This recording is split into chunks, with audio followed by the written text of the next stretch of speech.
Hello, beautiful, amazing, fantastic world, and you, wonderful, wonderful individual. Today, I would like to speak about heartful thoughts and thoughtful heart. When we are utilizing our thoughts or grasping onto our thoughts and perceiving with our imagination or shaping thoughts in the base of what we truly experience in the moment, really. When you perceive a tree, you can conjure up based on knowledge and based on concept of what you have learned before. And it doesn't really mean conjure up either, it really just means connecting to the reality underlying it. But we need to train and practice it over time, so it is we try to earn our way in to be able to listen and perceive these things behind. So the more we meditate and silence our inner being to be able to allow to perceive our own thoughts and feelings and, well, through these two, the will. For when we use our thinking, we utilize our will. For our will is kind of the activity we do. So when we sit silent and clear our own inner being, in a sense, holding it in a certain equilibrium, in a state of not too soft but not too hard either. It's to not too straight to either extremes. For in the one extreme you become feverish, and in the other you become, well, uncaring, more or less. So it is kind of two of the opposite side of each other, but in the middle here, in the balance of things, in the silence and in the conscious state of being, you can truly, well, you have a lot of choices, first and foremost, but the choices and all of these in freedom we do have is of moral choices, moral freedom. So when we sit inward, we can, well, choose what to focus on. We can choose what our values is going to be. We can choose what we choose.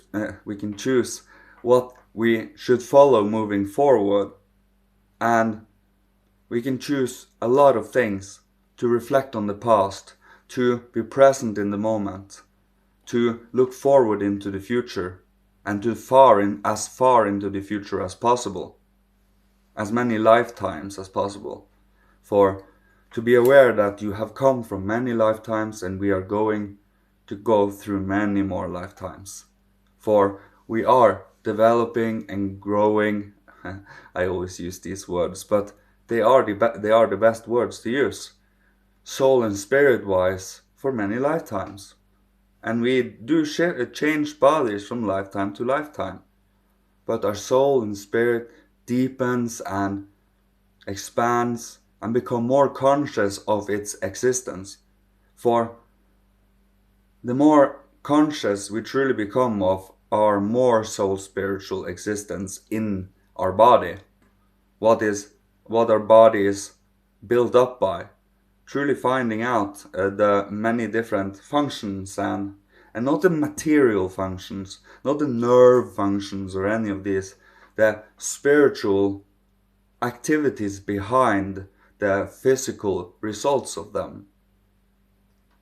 So when we sit still and listen and experience certain things, when we experience certain things, sensations and inner life, it is of a spiritual occurrence and it happens physically. It is kind of a mirroring, a reflecting.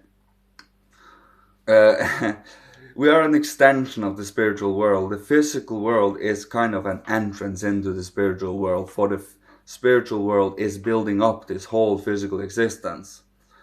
And it's about waking up to the life of that, for we need living imagination, living living emotions, for one cannot be cold thinking when we are trying to enter into the spiritual world, for you need reverence, devotion, respect, and a certain humility, for these beings just doesn't allow any type of activities and inner turmoil and chaos to be allowed entrance, for that affects the spiritual world immensely.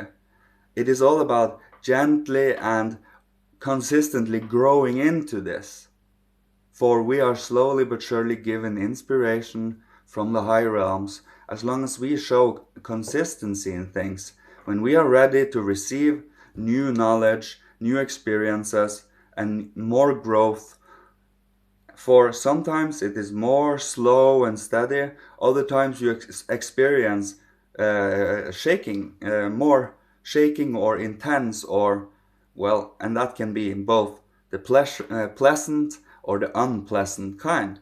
You see, and you learn and grow from any of them.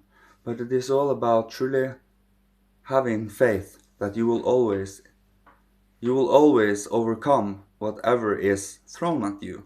For, well, you need to hold a certain endurance, courage, and the will to live, the will to hold on to life and love.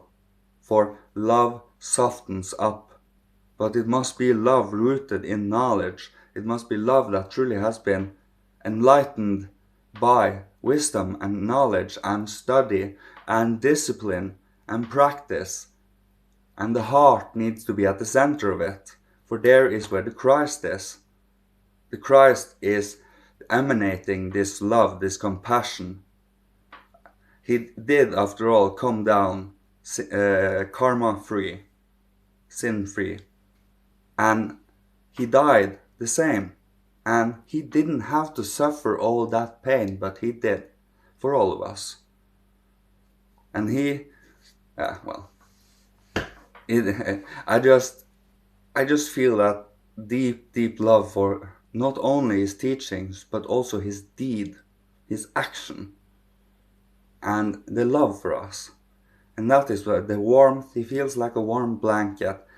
And it is all about seeing every individual as a human being and meeting the individual core of people and digging deep and finding, well, the center. So you fill your body with your spirit, ego, center, but your ego you unfold and deepen so that it becomes more and more in the spiritual and divine sense. For the Christ is the macrocosmic ego, and it is correlating to the microcosmic ego we have.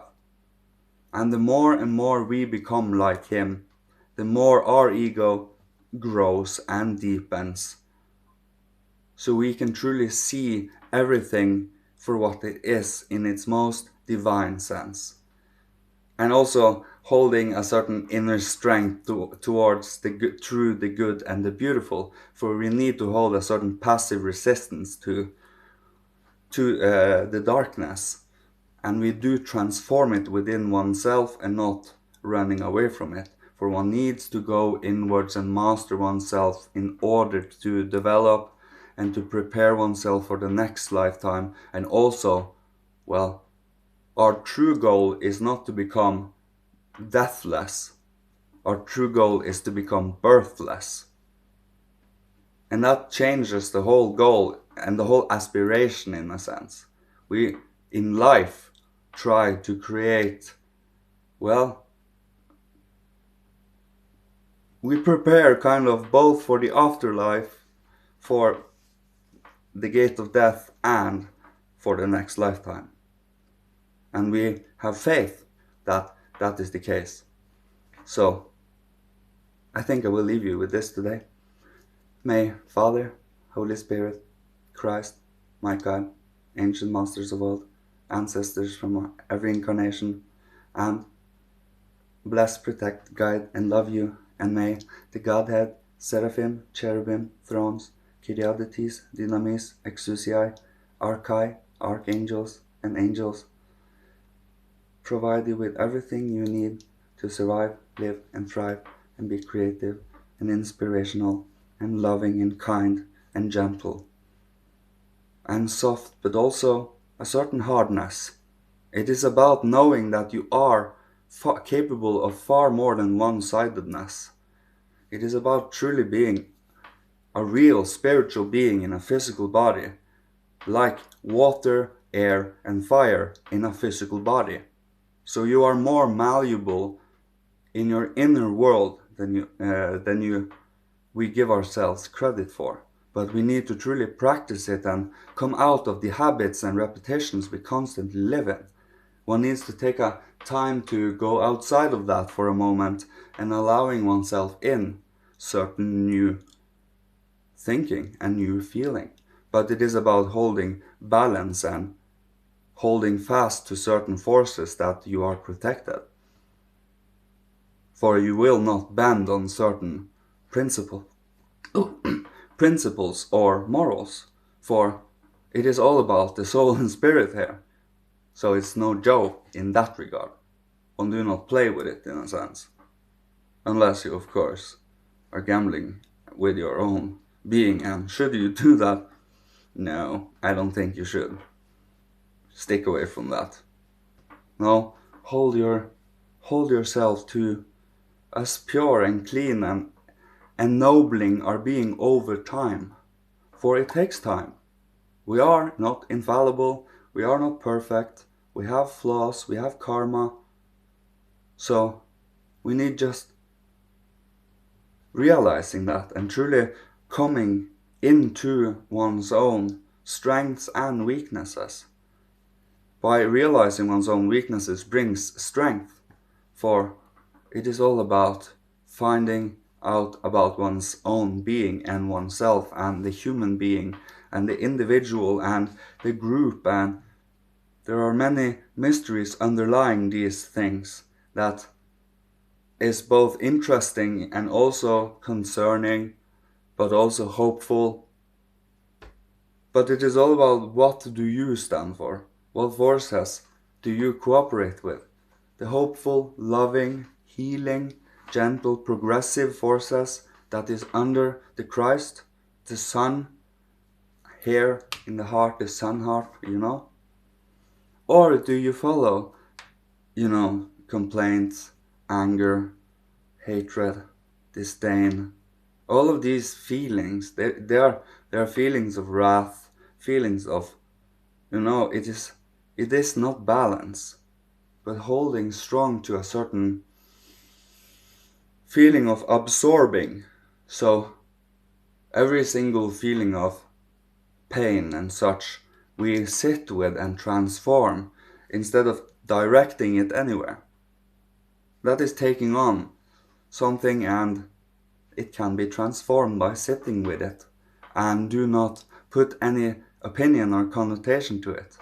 When you sit with it, it transforms over a time, of course. It varies in intensity and degrees, of course, and how much we are willing to go into it and show the higher realms that you are willing to see, to have a look at it, and trying to cope, not cope, that would mean that you would need to hold it as a burden, but it really isn't. When you transform it and hold it, it becomes much lighter, and it barely is. It is but a sting, from the past. It's like a blow in the wind, for there is so much more to experience moving forward than keeping stuck in the past looking backwards, for more often than not, it is what we do here, right here and now, and what comes out here and now, past or future, what our heart stands for and such. And that I will leave you with today. Thank you so much for listening to me. May your heart be blessed. May your soul be amazing. Thank you so much. Love you. See you. Goodbye.